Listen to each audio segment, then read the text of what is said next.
Bonjour tout le monde. Alors aujourd'hui, je vais vous montrer comment paramétrer l'activité réponse qui va vous permettre de faire des questionnaires à choix multiples ou encore des sondages ou des courtes réponses ou des vrais ou faux pour vos élèves. Alors, cette option-là, vous pouvez créer l'activité dans Notebook ou dans Lumio. Cependant, ça prend absolument des appareils, donc c'est obligatoire pour que les élèves puissent répondre. Donc, soit PC, tablette ou téléphone cellulaire si vous travaillez avec des élèves un peu plus âgés. Dans Notebook, c'est très facile. On voit ici dans les activités ludifiées. On choisit l'option réponse. Et là, on va nous demander quel type de questions on veut poser. Donc, un choix multiple, vrai ou faux. Bon, réponse multiple, je ne sais pas trop c'est quoi la différence avec choix multiple. Peut-être que quelqu'un va me le dire. Sondage ou opinion ou une courte réponse. Une fois que vous l'avez sélectionné, bon, là, vous inscrivez ici tout simplement la question que vous désirez poser à vos élèves. Vous pouvez même, si vous voulez, insérer une image. Et comme choix de réponse, vous pouvez soit écrire un choix de réponse, donc écrire vraiment un mot, ou encore aller chercher, encore une fois, une image. Et quand ça va être fait, vous allez tout simplement cliquer sur suivant et l'activité va être paramétrée. Alors, là, ce qu'on voit, c'est que mon notebook est en train d'essayer de se connecter à mon Lumio. Je vais maintenant aller vous montrer dans Lumio comment faire pour faire une activité. On clique tout simplement sur le bouton Nouveau en haut à gauche. On choisit l'activité réponse qui est ici.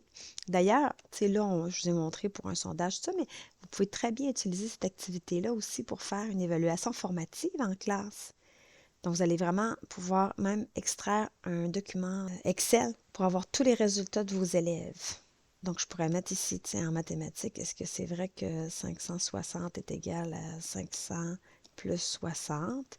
Et là, je mets que la vraie réponse, c'est vrai. Vrai ou faux? Tiens, 34, 36, 38, 42. Tiens. Donc, la question, ça pourrait être, est-ce une suite? Tout simplement. Donc, c'est faux. Parce qu'ici, c'était par bond de 2, puis ici, il y a un bond qui a sauté. Suivant. Et là, on peut mettre un titre, on peut mettre les instructions. Terminé. Voilà, notre activité est prête. Donc, je peux cliquer, je vais juste marquer que c'était un test, comme pour le titre de l'activité. Je vais attendre que ce soit enregistré. Voilà, finir la modification. Et si j'étais en classe, bien, je pourrais cliquer sur Commencer. Bien sûr, je peux commencer pour la classe, mais là, je n'ai pas d'élèves de connecter ce matin. Donc, on attend. Sauf que, regardez comment c'est simple. C'est que va apparaître, quand vous allez être en classe avec vos élèves, ceci va apparaître, que ce soit dans Notebook ou dans Lumio. Ce que vous voyez présentement, ça va apparaître à l'écran.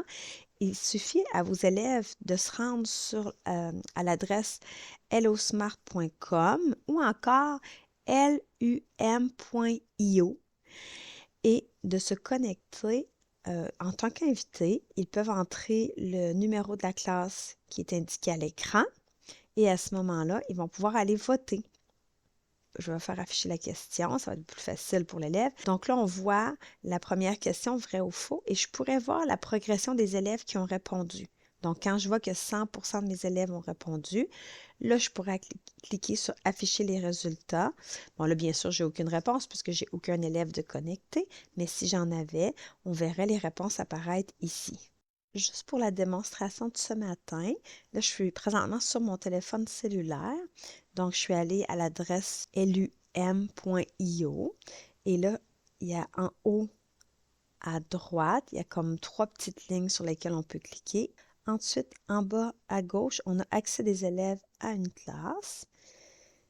Là, je vais rejoindre en tant qu'invité. Je vais rentrer le code ici. Même si vous l'avez plus à l'écran, en cliquant sur les deux petits bonhommes, on voit ici le numéro de l'identifiant de la classe en haut à gauche.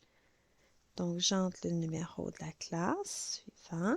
Là, attention, ça, c'est le numéro de ma classe à moi. Hein? Vos élèves doivent rentrer votre numéro de classe. Donc, je me suis connectée. On me demande mon nom.